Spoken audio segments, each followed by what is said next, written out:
Hello and welcome to Financial Technology Frontiers Live. We have a great conversation lined up today in the area of risk management and the various functions associated with it, the trends that are happening in the world of risk management, especially from the Canadian and North American perspective. And the luminary who is joining me today is Adam Ennamli. Adam has a very, very notable career in the financial services space in risk and management. And he has worked with organizations right from JP Morgan to National Bank of Canada to that of technology companies like NAV Canada. He has also worked with Canada Mortgage and Housing Corporation before he's assumed the role of Chief Risk Compliance and Security Officer at General Bank of Canada. Adam, welcome to Financial Technology Frontiers Live. Thank you very much, Babu, for having me. Fantastic. Adam, to have these wonderful conversations around risk and compliance, let's try to touch the landscape of risk and compliance today as it is, Canadian and the North American sector, especially from the financial services perspective. How is the trend looking, especially with AI coming into place, open banking being talked about, or real time payments being talked about by the sector, and all these technologies are making a very, very strong inroad into the banking sector. As a head of compliance and risk management, how do you see the shifting goalposts of compliance and risk management today? What is the overall trend like? Sure. So I would say three things. There is more fluidity, there is more interdependency, and there is more variety or diversity, if you will. I'll start with the fluidity, right?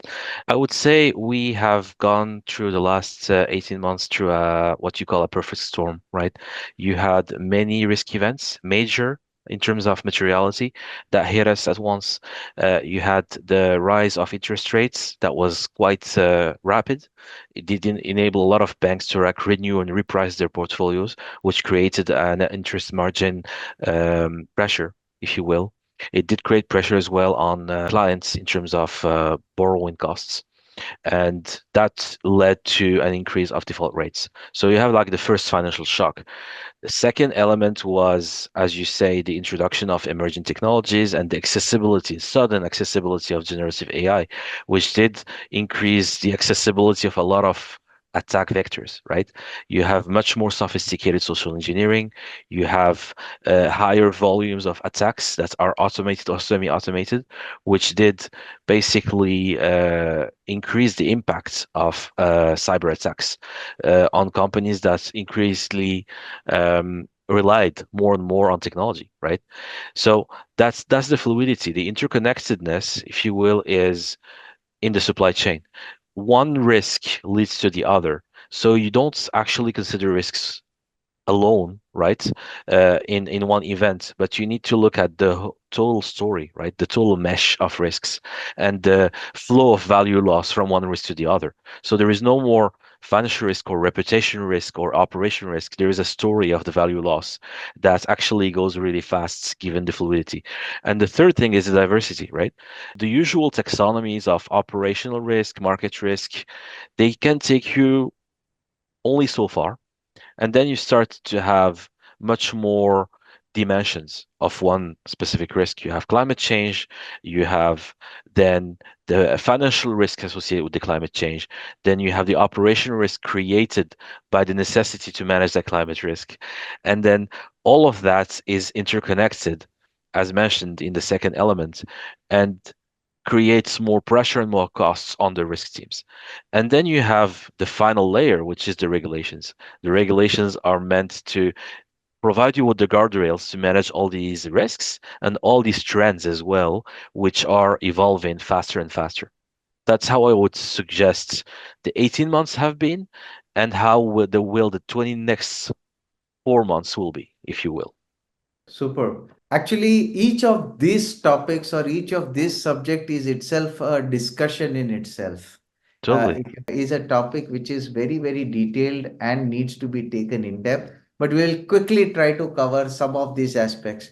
You spoke about the security landscape, and there is a lot of security threat with respect to social engineering and various other things that have been coming in the Canadian market as well, or in the North American market.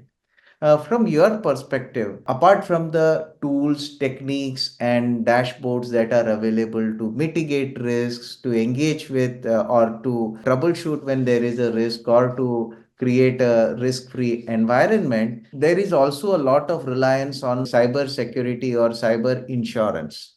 Okay. Mhm. So, what are the key trends that you see in cyber insurance today, especially when it comes to risk management as a technique? How reliant are the banks and financial institutions are segment of business that is cyber insurance, and what is needed there from the banks? I would say that the pressure on banks has increased significantly. I've been doing cyber insurance, working like on the other end of cyber insurance for the last 10 years, I would say, and I've seen first a reduction in scope, right? There is more and more reluctance within cyber insurance companies to like include some use cases in their coverage because of the increase in volume, the increase in frequency of some of these events. The second thing I see is the fact that cyber insurance cannot be seen as a be-all end-all solution. It's actually just an element, a mitigating factor of the solution. When you are hit by a ransomware attack, it's already too late. You just start trying to reduce the damage, and cyber insurance will help you up to a certain point to do that by reducing the losses. Uh, what you want is not that to happen in the first place, right? And the final thing I would say in cyber insurance is the hyper specialization. You don't say cyber insurance anymore. You say ransomware insurance, you say resiliency insurance, you say catastrophe insurance. So there is more granularity in terms of the type of coverage that you should obtain. That helps in terms of pricing because pricing is more tailored to reality. But then if you're in a high risk industry, that reduces the possibilities completely. Interesting. I think cyber insurance, of course, is just a small element. The overall framework is essentially to make sure that the organization is risk-free and the organization is absolutely smoothly running from its day-to-day operations. Now, just coming to the next course of technology evolution that is taking place, you can see AI and open banking coming in a big way in the Canadian market. How is the banking sector readying itself to risk related to, let's take AI first, from the AI perspective, especially in an era where AI is everything into everything in the banking sector, but at the same time, if you see, there is a lot of ambiguity over AI as well when it comes to the banking and financial sector. So, how is the banking sector today looking at the risks related to the AI? I would say the first thing is safety and security, right? We want to make sure that all the risks introduced by this new technology, the same way, cloud was introduced or internet was introduced, are managed first as technology risks and two as the specificities that come with AI, right? We're talking specifically about the ability to upload intellectual property or private data in generative AI platforms, right? We want to limit that. At the same time, still gather some of the benefits of this technology. So safety and security is the first one. Second one is explainability.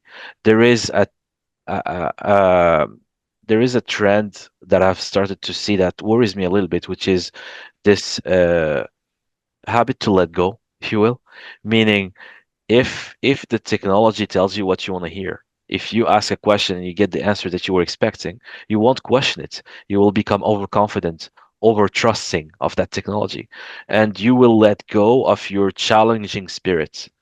And that's very important in the human factor. That's what allows basically humans to keep control, right of the history, if you will, that surrounds us.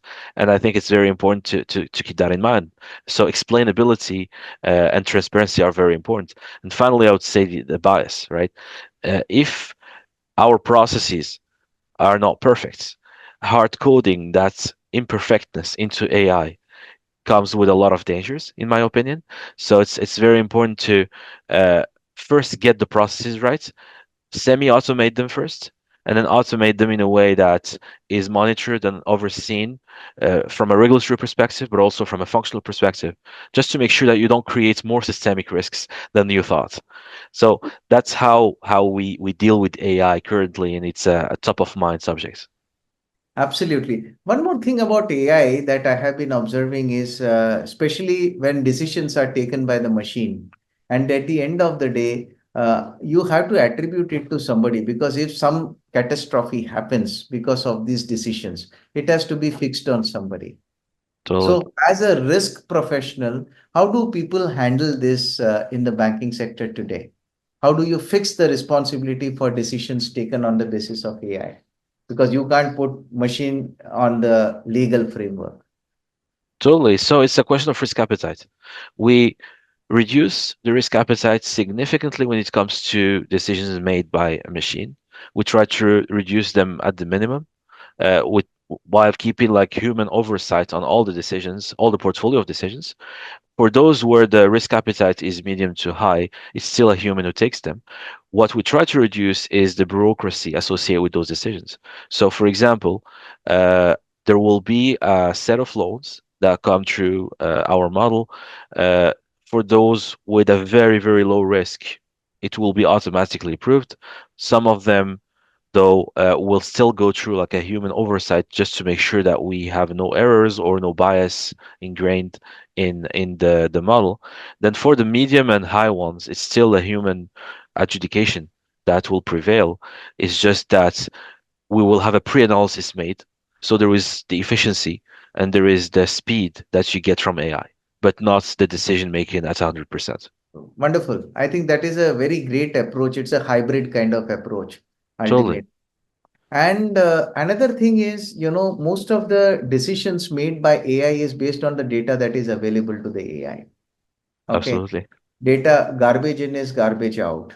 Okay. So I think, how do banks work on this data inputs to the AI to make that decision? Is there any specific methodology for this, or it is just decided as per what the technology teams work with? It's a great question. Having been with like large organizations, that was a very, very like persistent problem. And I'll tell you why. You have a big fragmentation of the tech estate.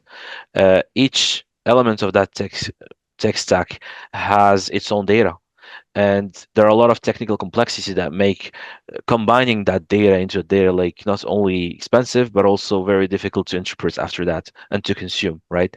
So what we're doing here, because we have less legacy technology, we don't have a lot of tech debt, is that we make sure that we mapped our critical data elements. It's like the crown jewels from a security perspective, but this is from a value perspective. You know what matters from a data element perspective. You combine them, you create small use cases to show the proof of value, and that's how you start your data lake. And then after that, you can scale where it works and look further when it doesn't work. But if you don't do that uh, incrementally with small use cases that scale, you might make very expensive mistakes, and you might end up with just more data than you can chew, right? That's the key problem of a lot of organizations. They sit on a huge amount of data that they cannot convert to value. It's like having crude oil and not being able to use it, essentially. Absolutely. That's a very, very good analogy. Having a lot of crude but not able to convert it into petrol or diesel or whatever it is to Yes. make the usage of it. Wonderful. Let's go to one another element right now.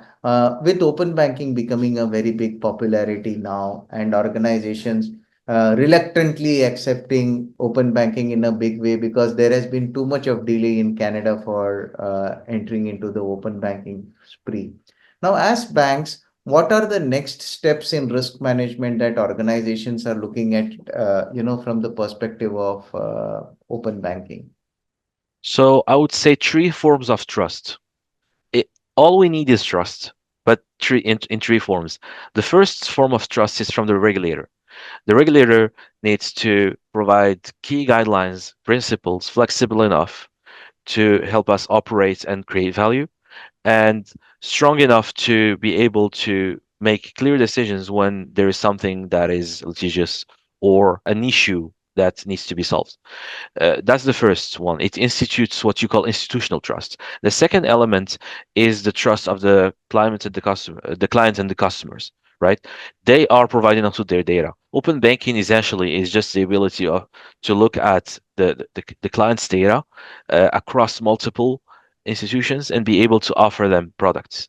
That data needs to be taken care of. That needs to be secured. It needs to be confidential. Uh, integer like there needs to be integrity in terms of data.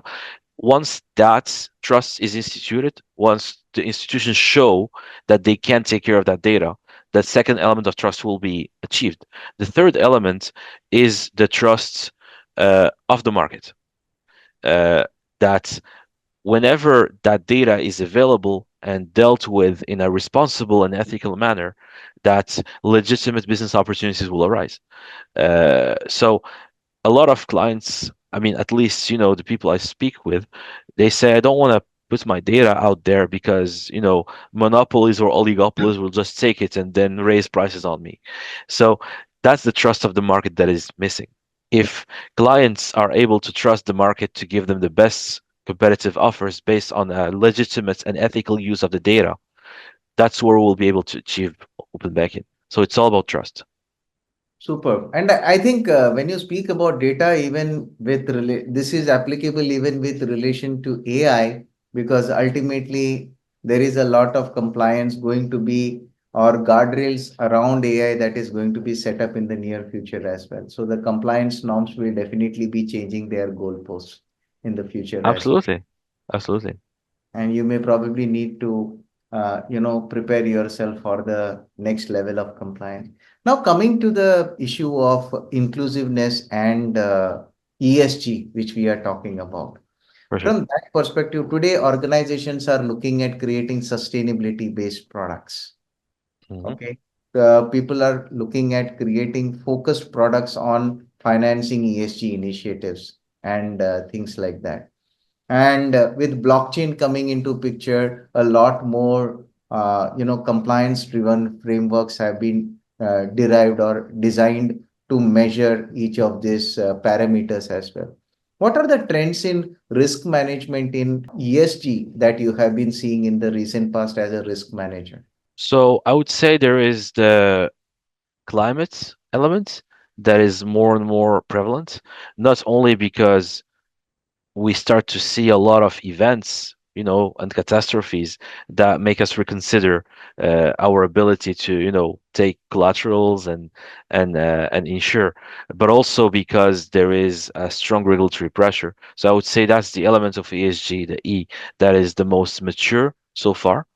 The other trends I see is uh, rather than having green products or circular products that are separate from the mainstream products, how about making those mainstream products ESG friendly, right? How about embedding those ESG principles as strategic imperatives in the way we design products? So, yes, products won't be perfect, but at least they will have those requirements and those principles embedded in them rather than having two different suites of products. And people will always think that the suite that is green, that is ESG friendly, is less profitable than the mainstream. Uh, my idea here is, and the trend that I start to see in those conversations is that it's actually a business imperative. Let's just use it as such among other business imperatives and ensure that the risk is actually priced in those existing mainstream products. And then finally, I would say circular economy is complex. There is more focus on local economy for those circular products. If we start looking at supply chains at large, thanks to the recent progress that we have in terms of technology and methodology, we will see more opportunities for circularity, and we'll be able to manage that risk more holistically with greater impact than just focusing on local. Buy local is good, but at the end of the day, it's just a way of like closing the circuit. What we want is opening the circuit and having like a clearer conversation that is global across all the supply chains. And transparent too. Absolutely, yes. That's like a design principle. Fantastic. And to my last question, so risk is inevitable. Whatever risk management you do, there can definitely be risk that any organization has to come from the elements that you know and you don't know. The other is resilience. The risk and resilience are two aspects that have to go hand in hand, because if there is a risk, the resilience and business continuity planning has to go together. So, how do you ensure that the turnaround time of resilience is faster? How do you ensure that there is minimum impact on the organization when there is an event of risk happening in the organization? What are the new trends that you can observe as a risk management head? For sure. So there are two things. At least, I can speak for our bank. What we're doing is federating all the trust functions under one umbrella. So we are doing a lot of streamlining in a way that, the risk team, compliance team, fraud, AML, cybersecurity, they're all under one roof. So whenever there is like an event, there is much more collaboration, much more agility to be able to respond faster to the event. So by design, we're equipped to be able to respond faster. Now, how do we train? There is tabletops. Needs to be a lot of training to be able to build that resiliency muscle. Because what is resiliency at the end of the day? It's your ability to get back in the game as fast as you can. Yes, it's okay to take a shock. It's okay to learn from it, but how fast can you get back to delivering value to your customers? And that's where, you know, it's very important to test and retest and learn and basically build that muscle. And what I can tell you is that when you do your tabletop, your best performance during that tabletop is going to be better than what you can do in production when it really happens. And that's where it's important to do that in as realistic as possible scenarios where someone is missing, because someone is always going to be missing. It's not a scenario that you saw before, because it's always like that, and that you're dealing with two or three risk events at the same time rather than just one. So, as a risk manager, finally, what are the key technologies that are on top of mind of a risk manager today when he takes his decision to take the organization's risk appetite to the next level? What are the technologies that are on the top of the mind which a risk manager would like to consider today from a experienced professional perspective? For sure. So I would say the power of AI, I'm going to be very careful here because AI has like multiple dimensions. But I think the power of AI has three value promises. The first one is efficiency. As a risk manager, I am able to delegate tasks that are of low to medium value, but still important to AI.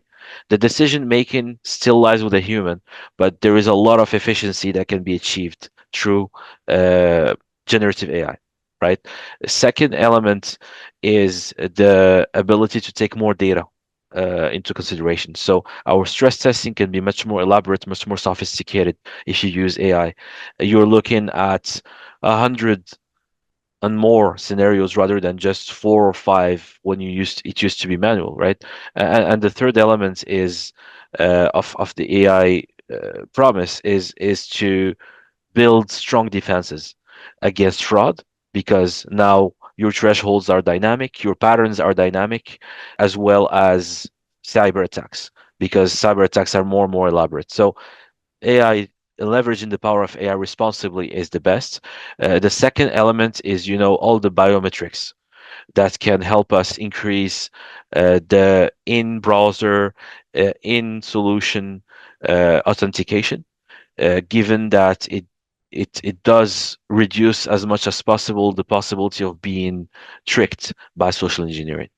Interesting. And with technologies like quantum computing coming into picture, the overall security framework will have to be relooked at from many aspects, especially from the payments and things. I think the role of the risk manager will also, or the compliance head would also definitely have to relook at these challenges from the risk management perspective. For sure. It's gonna create a revolution in cryptography. So we will need to collectively look into that because every chain of the value chain will be challenged. And that's where it's important to like adopt computing collectively as standardized as possible. Superb. Thank you so much, Adam, for a wealth of information that you shared over this small capsule of 10 to 15 minutes that we have had this conversation. Thank you very much for taking out your time. Thank you, Babu. Appreciate the invite.